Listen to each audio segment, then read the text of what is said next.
পৃথিবীর দুটি চাঁদ থাকলে কি হতো। হ্যালো ভিউয়ার্স, জগৎবার্তার আরও একটি নতুন এপিসোডে আপনাদের স্বাগত জানাচ্ছি। চাঁদ পৃথিবীর একমাত্র উপগ্রহ। চাঁদ সূর্যের আলো প্রতিফলন করে, ফলে রাতের আধারে পৃথিবী ভেসে যায় সম্মোহনী জোছনার আলোয়।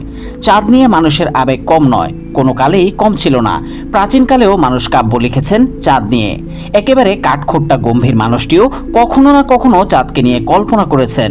এই আধোছায়া আলো ছাড়াও পৃথিবীর জোয়ার ভাটা, ঋতু বৈচিত্র্য, দিনরাতের দৈর্ঘ্য ইত্যাদি ব্যাপারে চাঁদের সরাসরি ভূমিকা আছে। পৃথিবীর আকাশে এরকম একাধিক চাঁদ থাকলে রাতের পৃথিবী যে আরও উজ্জ্বল হতো তা বলাই বাহুল্য। সৌন্দর্যের পাশাপাশি পৃথিবীর গতি প্রকৃতিতেও আসতো পরিবর্তন। কি হতো যদি পৃথিবীর দুটি চাঁদ থাকতো? প্রথমত, রাতের আকাশে বর্তমান চাঁদের পাশাপাশি দেখা যেত এর চেয়ে 3 গুণ ছোট আরেকটি চাঁদ। জ্যোৎস্না রাতে আলো বেড়ে যাওয়ার কথা তো আগেই বলেছি। আকাশে দুটি চাঁদ দেখার দৃশ্যটিও নিঃসন্দেহে মনোমুগ্ধকর হতো। ভর খুব বেশি না হওয়ায় দ্বিতীয় চাঁদটির জন্য পৃথিবীতে জোয়ার ভাটার পরিমাণে তেমন একটা হেরফের হতো না। দুই চাঁদের টানে সমুদ্রের ঢেউয়ের উচ্চতা কিছুটা বাড়ত, কিন্তু সেটা আশঙ্কাজনক নয়।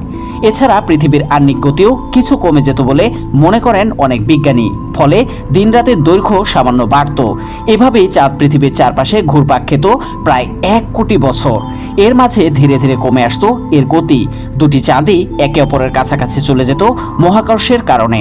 ফলে কক্ষপথের প্যাচে দুই চাঁদ একসময় সংঘর্ষে জড়িয়ে পড়ত। অনেক বিজ্ঞানী মনে করেন 4.5 কোটি বছর আগে এভাবেই ধ্বংস হয়ে গিয়েছে পৃথিবীর অন্য চাঁদটি। এই ধারণার সপক্ষে অবশ্য বাস্তব কোনো প্রমাণ এখনো মেলেনি, কিন্তু আকাশে এমন আকারের আরেকটি চাঁদ থাকলে ঘটতো এমন ঘটনাই।